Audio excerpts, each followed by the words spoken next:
Hello everyone, welcome two equations IAS. और आज एक बार फिर से हम लोग स्टार्ट करने वाले हैं अपनी करंट अफेयर्स की सीरीज जो हमने स्टार्ट की थी बिफोर फ्यू डेज। तो आज हम लोग उसी के साथ कंटिन्यू करने वाले हैं। तो आज का हमारा सबसे पहला टॉपिक है डेस्मंड टूटू के बारे में। ये एक अपार्थाइड के कैंपेनर हैं साउथ अफ्रीका में। अपार्थाइड क्या है? अपार्थाइड जो है दैट इज योर रेसिज्म जो है। वहाँ पर रेसिज्म के अगेंस्ट काफी लोगों ने वहां पर आवाज उठाई और उनमें से ही एक कैंपेनर जो है, काफी रिनोन्ड कैंपेनर डेस्मंड टूटू जो है ये थे। और अभी रिसेंटली इनकी क्या हो गई है, डेथ हो गई है। Now the point to be discussed is कि ये जो थे ये बहुत ज्यादा पैशनेट थे और काफी प्यार करते थे एनवायरनमेंट से। तो ये काफी ज्यादा कंसर्न थे अबाउट द एनवायरनमेंट। तो इन्होंने अपना जो अपनी बॉडी को डिकम्पोज करने के लिए जो मतलब क्रिमेशन वाला जो इनका प्रोसेस होता है उसको इन्होंने स्किप करा करके और इन्होंने क्या अपनाया है, एक्वेमेशन प्रोसेस के थ्रू इन्होंने अपनी बॉडी को डिकम्पोज किया है। क्रिमेशन इन्होंने एज एन ऑप्शन नहीं चूज किया। ठीक है, तो जो डेस्मंड टूटू हैं यहाँ पे आप लोग ये नोट कर सकते हैं कि एंटी अपार्थाइड कैंपेनर थे, नोबेल पीस प्राइज विनर भी थे ये, और काफी ज्यादा पैशनेट थे एनवायरनमेंट को प्रोटेक्ट करने के लिए, उसको सेव करने के लिए। कुछ इन्होंने बहुत अच्छे कुछ एक्शंस लिए, कुछ स्टेप्स लिए, और aquamation is one of those. तो इनकी बॉडी जो है it went aquamation following his concern and passion about the environment. It is a green alternative. देखो जो क्रिमेशन है, क्रिमेशन के लिए दो तरह से हो सकता है, either you bury the body into the soil, और या फिर according to the Hindu rituals आप क्या करते हैं, यू बर्न द बॉडी। ठीक है, और जो दोनों है दोनों ही अगर देखा जाए तो बहुत ज्यादा एनवायरनमेंट फ्रेंडली मेथड्स नहीं है। ठीक है, तो एक ग्रीन ऑल्टरनेटिव है टू सेव द एनवायरनमेंट। दोनों को अगर हम रिप्लेस करना चाहें इन फ्यूचर, वैसे तो बिलीफ सिस्टम है, ट्रेडिशन है और इतना इजीली वो चेंज नहीं होता है, बट जैसा कि एक शुरुआत की है इन्होंने, और ऐसा नहीं है कि ऐसे अभी तक किसी ने किया नहीं है। अभी थोड़ा लाइमलाइट इसलिए हो जाएगा क्योंकि एक बहुत अच्छी पर्सनालिटी थी और काफी पैशनेट थे टुवर्ड्स द एनवायरनमेंट। तो इन्होंने अपने इस पैशन को यहाँ पर अपने एक्शंस के थ्रू प्रूव किया और दिखाया कि एक्चुअल में सिर्फ कहना इज नॉट इनफ कि you are loving the nature, you are concerned about the environment. आप उन एक्शंस को कर रहे हैं, आप उसके लिए कुछ कर रहे हैं। तो एक्वेमेशन क्या है, इसको हम लोग हाइड्रोलिसिस भी कहते हैं, और एक्वा यानी कि वाटर। तो इस प्रोसेस में क्या होता है, वाटर इज यूज्ड। इसके बारे में हम लोग थोड़ा सा समझते हैं कि what is aquamation. It is a process in which the body of the diseased is immersed for a few hours in a mixture of water and a strong alkali in a pressurized metal cylinders। कुछ cylinders होते हैं, metal cylinders होते हैं, उसके अंदर जो भी diseased है, जो भी मृत जो है, उसकी बॉडी को डुबा के रखते हैं। एक अल्कलाइन सोल्यूशन होता है, बेस कुछ केमिकल्स होते हैं, बेसिक केमिकल्स होते हैं, और पानी होता है उसके अंदर। ठीक है, और काफी प्रेशर होता है, उसको हीटअप किया जाता है 150 डिग्री सेंटीग्रेड तक। उसको हीटअप करके और फिर जब कुछ घंटों तक फॉर अ फ्यू आवर्स उसको बॉडी को उसी के अंदर इमर्स करके रखा जाता है, और फिर जब प्रोसेस कंप्लीट हो जाता है तो फिर क्या कुछ नहीं बचता, फिर बोन फ्रैगमेंट्स बचते हैं और न्यूट्रल लिक्विड, एक एफ्लुएंट, एक लिक्विड होता है जो बचता है, उसको एफ्लुएंट कहते हैं, वो बचता है। ठीक है, तो बोन फ्रैगमेंट्स आर लेफ्ट और कुछ न्यूट्रल लिक्विड है वो बचता है लास्ट में, when the process is done. इसमें कोई भी डीएनए जो है वो नहीं बचता, बॉडी का कोई डीएनए, उसमें कोई टिश्यू कुछ नहीं बचता, only the bone fragments are left. ये जो प्रोसेस है इसको पेटेंट करा लिया गया था by Amos Herbert Hobson in 1888। In 2005 bio response solutions design, sold and installed first single cadaver alkaline hydrolysis system. अब क्या है, प्रोसेस तो बना दिया गया बाय एमोस हर्बर्ट हॉब्सन और पेटेंट भी करा लिया गया उसको, बट इन 2005 इस प्रोसेस को सपोर्ट करने के लिए जो सिस्टम, जो सिलेंडर्स चाहिए थे, जो सिस्टम चाहिए था, वो बनाया बायो रिस्पॉन्स सॉल्यूशंस ने, और बनाया उसको और इंस्टॉल भी किया कई जगहों पर। ठीक है, तो मेयो क्लिनिक है, एक मेयो क्लिनिक, वहां पर इसको इंस्टॉल किया गया था for the very first time, और अभी भी ये यूज में है। ओके, हमारा नेक्स्ट टॉपिक है Agartala airport gets international status. Agartala में एयरपोर्ट जो है उसको इंटरनेशनल स्टेटस मिल गया है। Prime minister has inaugurated international airport in Tripura में है ये। Maharaja Vir Vikram airport was originally built. अब इसको हम लोग अगरतला एयरपोर्ट तो कहते हैं, बट साथ साथ इसका नाम है महाराजा वीर विक्रम एयरपोर्ट। महाराजा वीर विक्रम एयरपोर्ट इसका नाम क्यों है? तो पहले समझेंगे कि महाराजा वीर विक्रम जो है वहां रूल कर रहे थे, जो त्रिपुरा है उसको रूल कर रहे थे, दैट इज वाई इसका नाम महाराजा वीर विक्रम एयरपोर्ट भी है। और ये जो ओरिजिनली बनाया गया था ये यूएस की एयरफोर्सेस ने बनाया था during the time of second world war. Second world war के टाइम पर इसको बनाया गया था, किसके साथ? इन कोलैबोरेशन विद किंग वीर विक्रम किशोर माणिक्य देव बर्मन। ये इनका पूरा नाम है। प्रिंसली स्टेट थी, जैसा कि हम सब जानते हैं कि बहुत सारी प्रिंसली स्टेट्स थी इंडिया में बिफोर इंडिपेंडेंस, तो it was one of the princely states, और उसके प्रिंस थे किंग वीर विक्रम किशोर माणिक्य देव बर्मन। ठीक है, इनके साथ कोलैबोरेट करके यूएस एयर फोर्सेस जो है उन्होंने महाराजा वीर विक्रम एयरपोर्ट, जिसको हम अगरतला एयरपोर्ट भी कहते हैं, इसको बनाया था। 2018 तक इसका नाम अगरतला एयरपोर्ट था, अभी भी कहते हैं Agartala airport, but officially the name has been changed. अब इसको महाराजा वीर विक्रम एयरपोर्ट कहते हैं। 2018 में ये नाम इसका चेंज कर दिया गया था from Agartala airport to Maharaja Vir Vikram airport. Maharaja Vir Vikram Dev Barman के बारे में थोड़ा सा हम लोग समझ लेते हैं। उन्होंने क्या किया था? He succeeded his father Virendra Kumar Kishore Manikya Dev Barman. Virendra इनके फादर थे, और अगस्त 1923 में इन्होंने अपने फादर को सक्सीड किया और थ्रोन इन्हें मिला।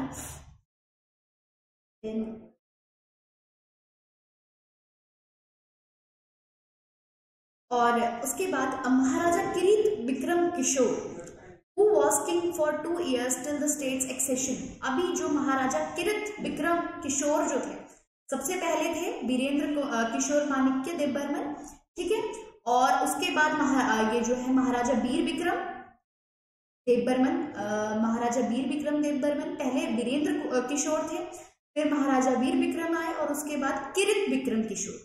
ये लास्ट कह सकते हैं आप इसको, क्योंकि स्टेट को जब सौंपा गया इंडिया को, इंडिया में इंटीग्रेट किया गया, उससे पहले कौन रूल कर रहे थे? किरीट वीर विक्रम किशोर। ठीक है, जो कि मतलब एक तरह से सक्सीडेड उनके पास था, थ्रोन उनका था, बट वो माइनर थे, दैट इज वाई ऑफिशियली उनको नहीं दिया गया था थ्रोन, बट सक्सेसर वही थे आफ्टर महाराजा वीर विक्रम। ठीक है, नेक्स्ट हम लोग बात करते हैं एशियन इंफ्रास्ट्रक्चर इन्वेस्टमेंट बैंक। अभी हमें पता है कि हाल ही में एशियन इंफ्रास्ट्रक्चर इन्वेस्टमेंट बैंक के वाइस प्रेसिडेंट बना दिया गया है हमारे फॉर्मर जो आरबीआई के गवर्नर थे उर्जित पटेल, उनको बना दिया गया है vice president of AIIB. AIIB क्या है? बीजिंग में बेस्ड है, ये बीजिंग में बेस्ड है चाइना में, और आप जैसा कि नाम से पता चल रहा है हमें एशियन इंफ्रास्ट्रक्चर यानी कि एशिया की इकोनॉमी को सपोर्ट, ठीक है, एशिया के इंफ्रास्ट्रक्चरल डेवलपमेंट के लिए जो इन्वेस्टमेंट्स चाहिए, जो फाइनेंशियल सपोर्ट चाहिए, तो बेसिकली ये एशियन कंट्रीज को सपोर्ट करता है। एआईआईबी के बारे में थोड़ा सा, मल्टीलेटरल डेवलपमेंट बैंक है ये, जिसका मिशन क्या है? सोशल और इकोनॉमिक कंडीशंस को इम्प्रूव करना एशिया में, ठीक है, और इंडिया जो है इसका पार्ट बना था इन 2016। ऑल्दो ये बैंक भी एग्जिस्टेंस में कब आया था? Bank was also founded in 2016। Proposal इसका पहले ही दे दिया गया था after the global crisis, global financial crisis जो हुआ था 2008 में, उसी के बाद से प्रपोजल था इसके लिए, ठीक है, और अथॉरिटीज थी चाइना की ही, उन्होंने ही इसके लिए प्रपोजल दिया था, बट ये जो एग्जिस्टेंस में आया है, इसका फॉर्मेशन हुआ है वो 2016 में ही हुआ है, और अभी जो total number of member countries जो हैं इसकी, that is 104। Total member countries are 104, out of which 2 countries ऐसी हैं जो कि एशियन नहीं है, एशिया कॉन्टिनेंट को बिलोंग नहीं करती है, ठीक है, दे आर योर ऑस्ट्रेलिया है, दैट इज योर ऑस्ट्रेलिया, और एक है न्यूजीलैंड।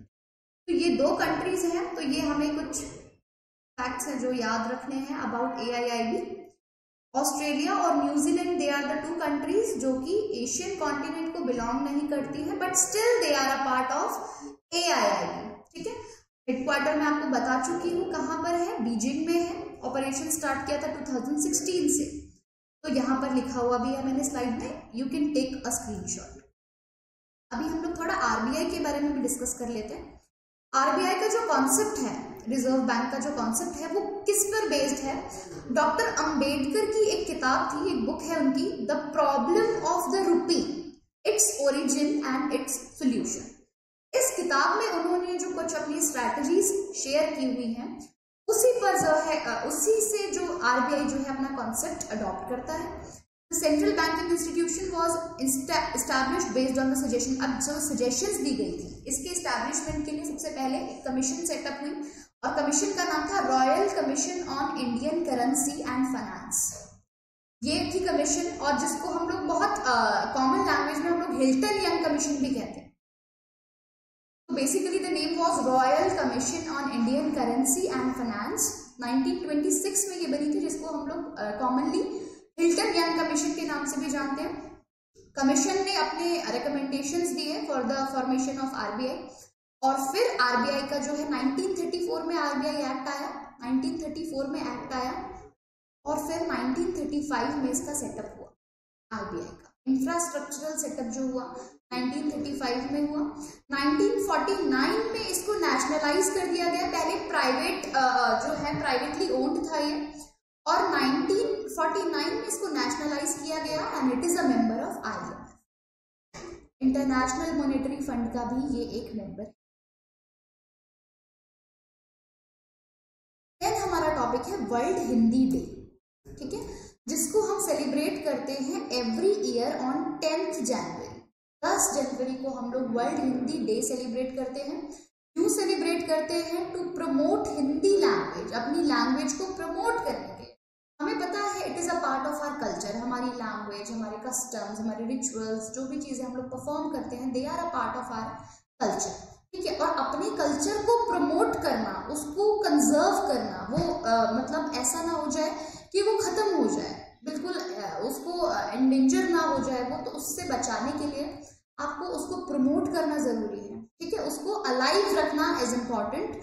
तो दैट इज वाई कुछ ऐसे पर्टिकुलर डेज हैं जिनको मतलब एक तरह से डेडिकेट कर दिया गया है इस तरह की चीजों के लिए। तो सबसे पहले 2006 में ये दिन जो है सेलिब्रेट होना स्टार्ट किया गया था इसको 2006 में। इस वजह से anniversary of the first world Hindi conference, पहली हिंदी कॉन्फ्रेंस हुई थी कहाँ पर? नागपुर में। 10th जनवरी 1975 को पहली वर्ल्ड हिंदी कॉन्फ्रेंस हुई थी, और इसी को याद रखते हुए 2006 में ये डिसाइड किया गया कि अब से every 10th January will be celebrated as world Hindi Diwas. अब ये जो वर्ल्ड हिंदी दिवस है, ये वर्ल्ड हिंदी डे जो है, ये हिंदी दिवस यानी कि नेशनल हिंदी डे से डिफरेंट है। जैसे कि हमें पता है national consumers day is different और world consumers day is different, they both are celebrated और ऑब्जर्व्ड ऑन डिफरेंट डेज। इसी तरह से नेशनल यूथ डे और world youth day, they both are celebrated on different days. तो national और world जो international days हैं, दे आर डिफरेंट, तो ऐसा उनको कंफ्यूज नहीं होना है उनके साथ। इसी तरह से world Hindi day is celebrated on 10th January, however national Hindi day यानी कि हिंदी दिवस इज सेलिब्रेटेड ऑन 14th सितंबर। तो हिंदी के बारे में थोड़ा सा, Hindi is written in Devanagari script, हमें पता है ये चीज, और इसको अडॉप्ट किया गया था as an official language of republic of India on 14th September 1949। ठीक है, 14th सितंबर 1949। देखो there is a difference between official और क्लासिकल लैंग्वेज। ऑफिशियल और क्लासिकल लैंग्वेज में डिफरेंस है। ऑफिशियल लैंग्वेज क्या है? जिसको हम अपने कॉन्स्टिट्यूशन के हिसाब से, जैसे कि देयर आर 22 ऑफिशियल लैंग्वेजेस, जिनको हम अपने कॉन्स्टिट्यूशन के हिसाब से जितना भी पेपर वर्क है, जो भी ऑफिशियल वर्क्स है, उनके लिए यूज कर सकते हैं। तो देयर आर 22 ऑफिशियल लैंग्वेजेस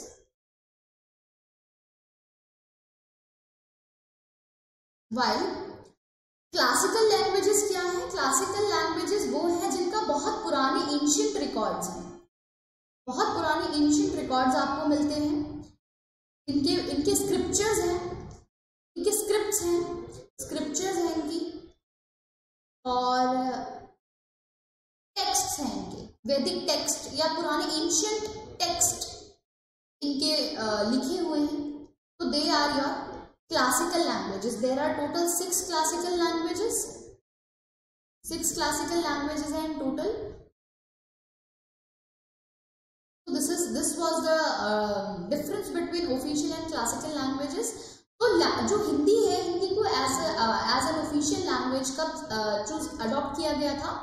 14 सितंबर 1949। देखो हम लोगों को टाइमलाइन और ये सब कुछ बहुत ज़्यादा रटने की ज़रूरत नहीं है, हमें समझ में आता है कि कॉन्स्टिट्यूशन को अडॉप्ट कब किया गया, कॉन्स्टिट्यूशन इनैक्ट कब से हुआ, उसके ही हिसाब से हम लोग एक रफ आइडिया अपने दिमाग में एक तरह से एक जो है मैप बना सकते हैं, ठीक है, एक रोड मैप बना सकते हैं to memorize all these things, ठीक है। बहुत बिल्कुल एकदम से प्रिसाइजली हमें डेट्स को लर्न करने की बहुत नीड नहीं है, ठीक है।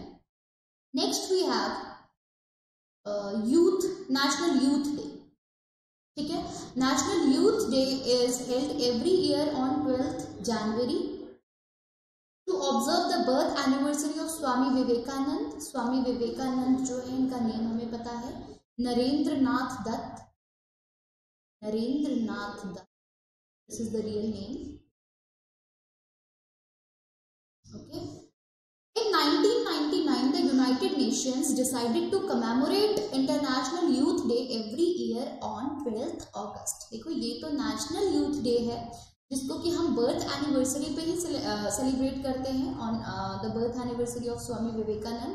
बट 1999 में यूनाइटेड नेशंस ने ये डिसाइड किया कि वर्ल्ड जो यूथ डे है या फिर इंटरनेशनल यूथ डे जो है उसको हर साल 12th अगस्त को सेलिब्रेट किया जाए। In 1984 Indian government first declared, 1984 में पहली बार ये डिसाइड किया गया कि 12th जनवरी को नेशनल यूथ डे के रूप में मनाया जाएगा, और तब से ही हम लोग इसको सेलिब्रेट कर रहे हैं ऑल ओवर द कंट्री। जो 2022 का थीम था, it's all in the mind, this was the theme for national youth day 2022।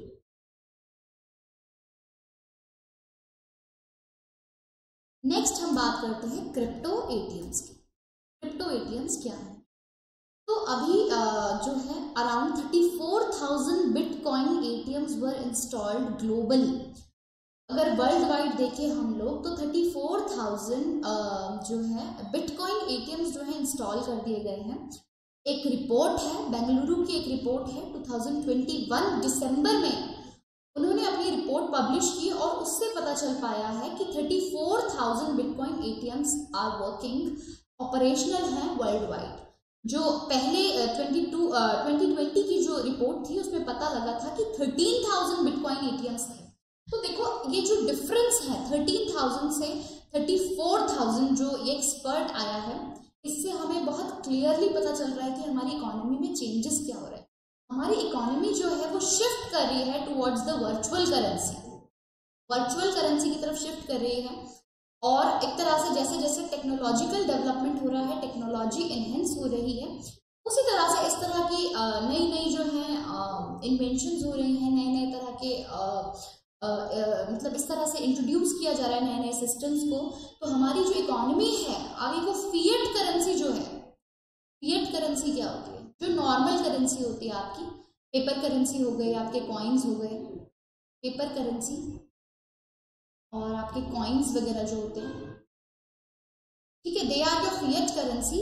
और फिएट करेंसी को कौन रिप्लेस कर रहा है? क्रिप्टो करेंसी, यानी कि हमारी जो वर्चुअल करेंसी है, बिटकॉइन हो गया आपका, ठीक है,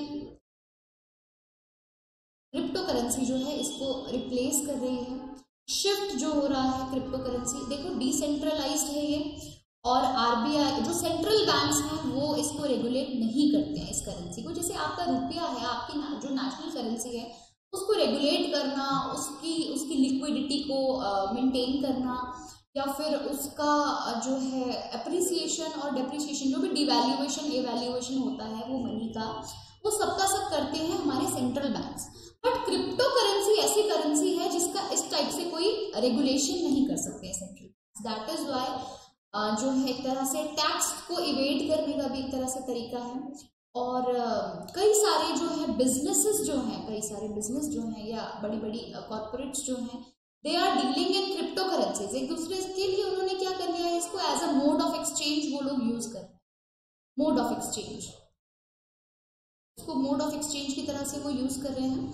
वर्चुअल करेंसी क्या है, जिसका कोई फिजिकल फॉर्म नहीं है। क्रिप्टो करेंसी को आप रुपीज के फॉर्म में कन्वर्ट नहीं कर सकते, इसका कोई फिजिकल फॉर्म नहीं है। ऐसा नहीं है कि क्रिप्टो करेंसी में बिटकॉइन है तो आपने एक बिटकॉइन निकाल के अपने हाथ में देख लिया कि बिटकॉइन क्या होता है, ऐसा कोई फॉर्म नहीं है इसका। वर्चुअली मतलब एक इमेजिनरी करेंसी है बस, जिसकी ट्रांजैक्शन हो रही है, जिसको अलग अलग जो कॉर्पोरेट्स है एक दूसरे से as a mode of exchange accept कर रही है, दैट्स इट। इसके अलावा इसका कोई ऐसा फिजिकल फॉर्म है नहीं। और इसके लिए जो है central banks they are concerned, और उनको मतलब वो कोशिश कर रहे हैं इसको रेगुलेट करने की। अब थोड़ा समझते हैं कि एटीएम्स कैसे। देखो, these ATMs are set up by a person to convert fiat cash into cryptocurrency. मैंने अभी फिएट कैश के बारे में बताया, जो नॉर्मल करेंसी होती है आपकी रुपीज, आपके जो पैसे हैं, पेपर करेंसी है, आपके कॉइन्स जो हैं। अब ये एटीएम क्या है, ये नॉर्मल एटीएम्स की तरह से, जो नॉर्मल ऑटो टेलर मशीन्स होती है उसकी तरह से वर्क नहीं करता है कि आप गए, आपने अपना एटीएम कार्ड वहां पे प्लेस किया और फिर आपने अपनी जो भी आपको अमाउंट चाहिए, जो भी डिजायर्ड अमाउंट है, उसको विड्रॉ कर लिया।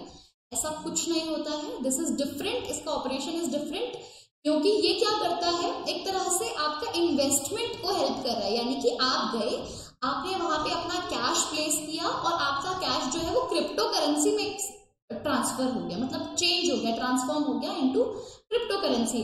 जैसे कि आपको इन्वेस्ट करना है, आपको बिटकॉइंस खरीदने हैं, आपको क्रिप्टो करेंसी में इन्वेस्ट करना है, तो आप कुछ मनी इन्वेस्ट करेंगे और फिर आप होल्ड करेंगे, कुछ क्रिप्टो करेंसीज के ओनर बनेंगे। बट एटीएम्स की हेल्प से आप क्या कर सकते हैं, आप डायरेक्टली वहां पे इन्वेस्ट कर सकते हैं क्रिप्टो करेंसी और बिटकॉइंस में। ठीक है, तो इस तरह से ये वर्क करता है। Crypto ATM was started in the year 2014 में सबसे पहले जो है क्रिप्टो एटीएम को शुरू किया गया था। It is a physical device that allows people, देखो क्या है, मैंने वही आपको बताया, एक फिजिकल डिवाइस है जो कि क्या अलाउ करता है लोगों को, to purchase bitcoin and other cryptocurrencies. These are also known as bitcoin ATMs, इनको हम बिटकॉइन एटीएम्स भी कहते हैं। The currencies generated from these ATMs go directly to the person's digital wallet. अब हमें पता है इन्वेस्टमेंट करते हैं जब हम लोग, तो हम अपना नॉर्मल जो हमारे अकाउंट्स हैं उनसे नहीं हम लोग उसको ऑपरेट करते। शेयर्स के लिए डीमैट अकाउंट हम लोग होल्ड करते हैं और उसमें हमारी सारी ट्रांजैक्शंस होती हैं। इसी तरह से डिजिटल करेंसी के लिए डिजिटल वॉलेट होल्ड करते हैं हम लोग, और जो करेंसी भी हम लोग जिसमें इन्वेस्ट करते हैं तो वो डायरेक्टली कहाँ पे जाती है, हमारे डिजिटल वॉलेट में जाती है। First crypto ATM of India, सबसे पहला वर्ल्ड का 2014 में हुआ था start, but first crypto ATM of India was launched in Bengaluru in 2018 में बेंगलुरु में स्टार्ट हुआ था first crypto ATM of India. Next we have Indian council of medical research, इसके बारे में बात करते हैं, और ओमिश्योर के बारे में बात करते हैं। ICMR जो है उसने ओमिश्योर को अप्रूव कर दिया गया है for the detection of Omicron virus. जो किट है वो क्या डिटेक्ट करती है, ओमिक्रॉन को डिटेक्ट करती है, और अप्रूव कर दिया गया है इसको by ICMR, Indian council of medical research. It has been manufactured by, manufacture किसने किया है ओमिश्योर किट को, टाटा मेडिकल एंड डायग्नोस्टिक्स के थ्रू इसको अप्रूव बनाया गया है, मैन्युफैक्चर किया गया है। ICMR क्या है, the Indian council of medical research, the apex body, highest body है ये, हाईएस्ट अथॉरिटी है in India for the formulation of, बनाने के लिए and promotion of biomedical research. Biomedical research जो भी बायोमेडिकल रिसर्च जो भी है, जो भी वैक्सीन वगैरह जो कुछ भी इस तरह की रिसर्च होती है, उनको अप्रूव कौन करता है या उनको रेगुलेट कौन करता है, उनको प्रमोट कौन करता है, उनको प्रमोट करता है ICMR। This is the apex body. Headquarter है इसका न्यू दिल्ली में, और फाउंड बनी कब थी ये, it was founded in the year 1911। Okay, then we have Krishna water dispute. Krishna water dispute के बारे में हम थोड़ा सा समझते हैं। अभी क्या है, रिसेंटली 2 जजेस हैं जिन्होंने क्या किया है, रिक्यूज कर दिया है खुद को from hearing a matter related to the distribution of Krishna water dispute between Andhra Pradesh, Telangana, Maharashtra and Karnataka. ये याद रखना है हमें कि Andhra Pradesh, Telangana, Maharashtra and Karnataka are the parties in the dispute, involve हैं डिस्प्यूट में ये पार्टीज। और जो है अब हमें पता है कि पहले प्रिंसली स्टेट्स थी, प्रिंसली स्टेट्स के बाद फिर अलग तरह से दोबारा से जो है रीऑर्गेनाइजेशन हुआ स्टेट्स का, अलग अलग स्टेट्स फॉर्म हुई, 14 स्टेट्स थी, फिर 28 हुई। तो इस तरह से जब स्टेट्स अलग अलग फॉर्म होती हैं तो फॉर्मेशन तो हो जाता है स्टेट्स का, बट एक डिस्प्यूट भी अराइज होता है वहाँ पे, बाउंड्री डिस्प्यूट होता है कई सारी अलग अलग स्टेट्स में। ये बाउंड्री हमारा है, यहाँ से हमारा है, मतलब लोगों के बीच में जो है, जो भी रेसिडेंट्स हैं उन पर्टिकुलर स्टेट्स के, एक कॉन्फ्लिक्ट क्रिएट हो जाता है बाउंड्री को लेकर। और दूसरा क्या होता है कि वाटर शेयरिंग जो होता है कैनाल्स में, क्योंकि देखो आपने लैंड को तो डिवाइड कर दिया, और डिवाइड क्या किया, ऑन पेपर आपने डिवाइड किया है, बायोलॉजी मतलब ज्योग्राफिकली तो आप इस तरह से कोई वहां पे लाइन या बाउंड्री नहीं क्रिएट कर सकते हो, ठीक है, तो वो तो ऑन पेपर तो it is easy. Plus but ये जो रिवर्स हैं, कैनाल्स हैं, इनको जो है डिस्ट्रीब्यूट करना इज द रियल टास्क। इनको डिस्ट्रीब्यूट कैसे कर सकते हैं, आप कैसे बता सकते हैं कि यहाँ से यहाँ तक की रिवर हमारी है, फिर यहाँ से यहाँ तक तुम्हारी है, क्योंकि रिवर जो है वो तो फ्लो होके जा रही है ना, आगे जा रही है। रिवर का फ्लो हम लोग कंट्रोल नहीं कर सकते कि यहाँ पर गेट लगा दिया, इधर भी गेट लगा के इसको बंद कर लिया, ये हमारा है और इसके बाद तुम्हारा है, तो यहाँ पे गेट लग जाएगा तो फ्लो होके आएगी नहीं, यहाँ की रिवर सूख जाएगी आगे की। तो ये एक रीजन बन जाता है अलग अलग स्टेट्स के बीच में डिस्प्यूट का, क्योंकि रीऑर्गेनाइजेशन हो रहा है स्टेट्स का, अलग अलग स्टेट्स फॉर्म हो रही हैं, एक डिस्प्यूट का कारण बन रहा है उनके बीच में।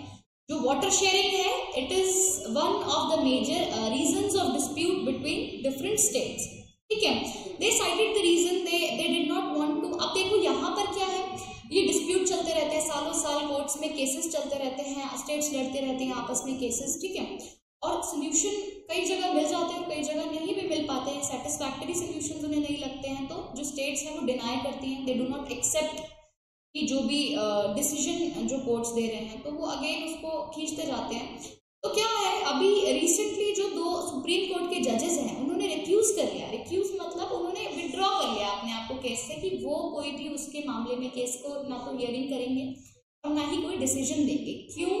रीजन बीइंग कि वो कह रहे हैं कि उनके रूट्स जो है, उनका ओरिजिन जो है वो जुड़ा हुआ है इन स्टेट्स, और कल को अगर वो कोई डिसीजन देते हैं, कोई इसमें कोई फैसला सुनाते हैं, तो एक तरह से ऐसा हो सकता है कि इन फ्यूचर उन पर ये एलिगेशंस लगे कि उन्होंने बायस्ड होकर के, भेदभाव करके उन्होंने किसी पर्टिकुलर स्टेट के फेवर में जो है डिसीजन सुना दिया है, या किसी पर्टिकुलर स्टेट के अगेंस्ट ये डिसीजन सुना दिया है। तो जो है उनका क्योंकि कनेक्शन है, एसोसिएशन है, एसोसिएट कर रहे हैं वो उन पर्टिकुलर स्टेट से, दैट इज वाई उन्होंने अपने आप को विड्रॉ कर लिया from hearing the matter related to the distribution of Krishna water dispute, ठीक है। अब क्या है, अब देखो रीजन यहाँ पे did not want to be the target of partiality. देखो उन्होंने रीजन बताया है कि वो इस चीज मतलब टारगेट नहीं बनना चाहते हैं कल को कि कोई स्टेट्स उन्हें कहे कि उन्होंने पार्शियलिटी की है, बायस्ड होकर के उन्होंने जो है डिसीजन सुनाया है। क्यों? क्योंकि related to their home state, क्योंकि ये जो डिस्प्यूट है और डिस्प्यूट में जितनी स्टेट्स जो इन्वॉल्व हैं, ये उन जो सुप्रीम कोर्ट जजेस हैं ये उनकी होम स्टेट्स हैं, तो वो नहीं चाहते हैं इन फ्यूचर और ज़्यादा इस पर कंट्रोवर्शियल ये मैटर हो जाए। अब कृष्णा रिवर के बारे में थोड़ा समझते हैं। कृष्णा रिवर जो है ये सोर्स कहाँ से, ओरिजिनेट कहाँ से हो रही है? महाबलेश्वर सतारा, महाराष्ट्र में महाबलेश्वर सतारा से ये ओरिजिनेट हो रही है। It is the second biggest river in peninsular reason. Peninsula वाला जो रीजन है, ये पूरा रीजन हमें पता है, this is the peninsular region, ठीक है, जो वाटर बॉडीज से कवर्ड है on the 3 sides। तो पेनिनसुलर रीजन की सबसे बड़ी रिवर है जो है sorry it is the wait, यहाँ से आप लोगों को I give you some time to write down, plus यहाँ से it is the second biggest river in the peninsular region, और पहली बिगेस्ट रिवर इज गोदावरी। तो गोदावरी के बाद the second one is Krishna, और ओरिजिनेट होती है ये सतारा महाबलेश्वर जो कि महाराष्ट्र में है, वहां से ओरिजिनेट होती है, फ्लो करती है कर्नाटका से, आंध्र प्रदेश से, ठीक है, यहाँ से फ्लो करते हुए बे ऑफ बंगाल में ये गिर जाती है। ठीक है, बे ऑफ बंगाल में ये इसका माउथ है, ड्रेनेज जो है इसका बे ऑफ बंगाल में है। आंध्र प्रदेश, तेलंगाना, महाराष्ट्र और कर्नाटका, इन चारों स्टेट से ये फ्लो कर रही है drainage. It runs from 4 states Maharashtra, 303 kilometers of the river is in Maharashtra, it flows in Maharashtra। North Karnataka जो है वहाँ पे 480 किलोमीटर्स, और फिर rest of 1300 kilometre journey is in Telangana. ठीक है, तेलंगाना यानी कि आंध्र प्रदेश, और ये वाला जो पार्ट है rest of the journey is here. ठीक है, तो सबसे छोटा पार्ट इज इन महाराष्ट्र और कर्नाटका, और फिर उसके बाद the major part of the river is covered in Andhra Pradesh and Telangana. ठीक है, आई थिंक सबसे बड़ा part is between Karnataka and Andhra Pradesh, क्योंकि यहाँ पर भी तेलंगाना जो है उसका डिस्ट्रीब्यूशन हो गया है, और जो तेलंगाना के ज्योग्राफिकल जो कवर में जो आ रही है वो भी शायद छोटा पार्ट ही होगा, बहुत ज़्यादा बड़ा पार्ट नहीं है।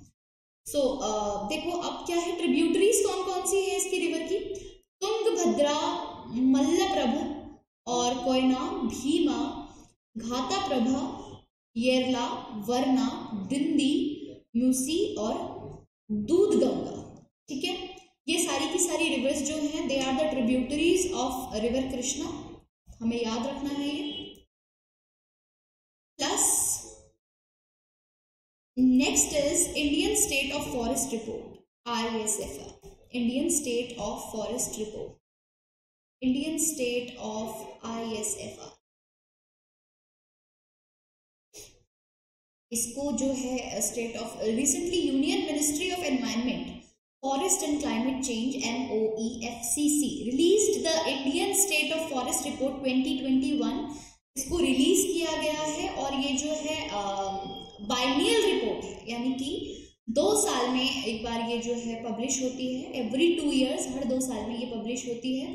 और क्या होता है, it is an assessment of India's forest and tree cover, India के जो भी फॉरेस्ट हैं और ट्री कवर जहां जहां पर है उसको ये असेस करता है, और पब्लिश होती है report every 2 year by the forest survey of India. Forest survey of India इसको पब्लिश करता है।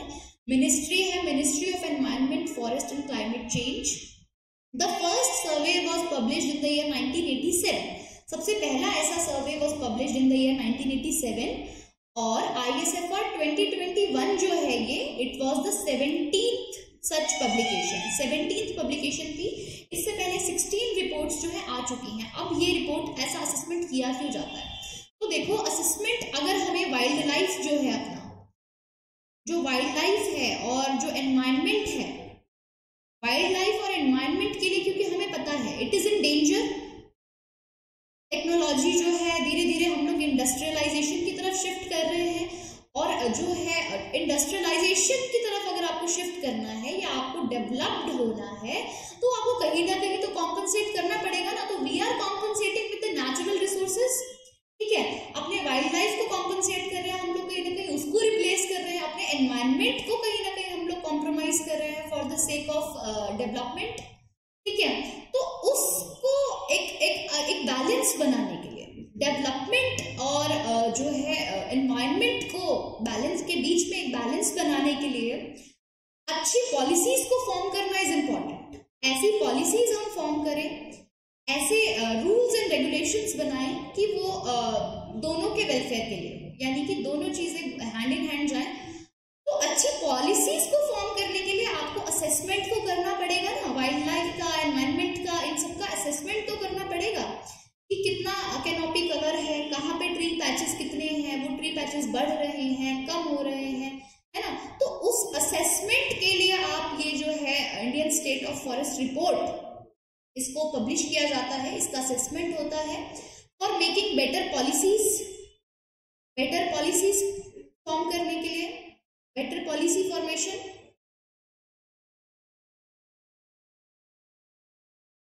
और बेटर एडमिनिस्ट्रेशन के लिए, better administration of wild life, better administration,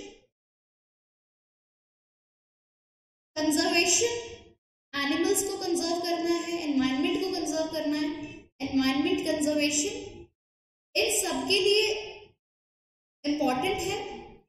environment को कंजर्व करने के लिए इम्पॉर्टेंट है कि इस तरह से हम लोग जो है असेसमेंट करें टाइम टू टाइम, ताकि हमें पता चले कि कितना वी हैव डिस्ट्रॉयड या फिर कहाँ कहाँ हम लोग चीज़ों को अमेलियोरेट कर रहे हैं, इम्प्रूवमेंट कहाँ हो रहा है और कहाँ पे इम्प्रूवमेंट की still there is a need. ठीक है, तो this is it for today.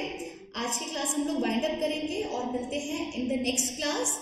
अगर आपको मेरा ये लेक्चर अच्छा लगा हो, पसंद आया हो, तो आप सब्सक्राइब कीजिए हमारे चैनल को और शेयर कीजिए अपने दोस्तों के साथ, अपने फ्रेंड्स के साथ। Thank you so much.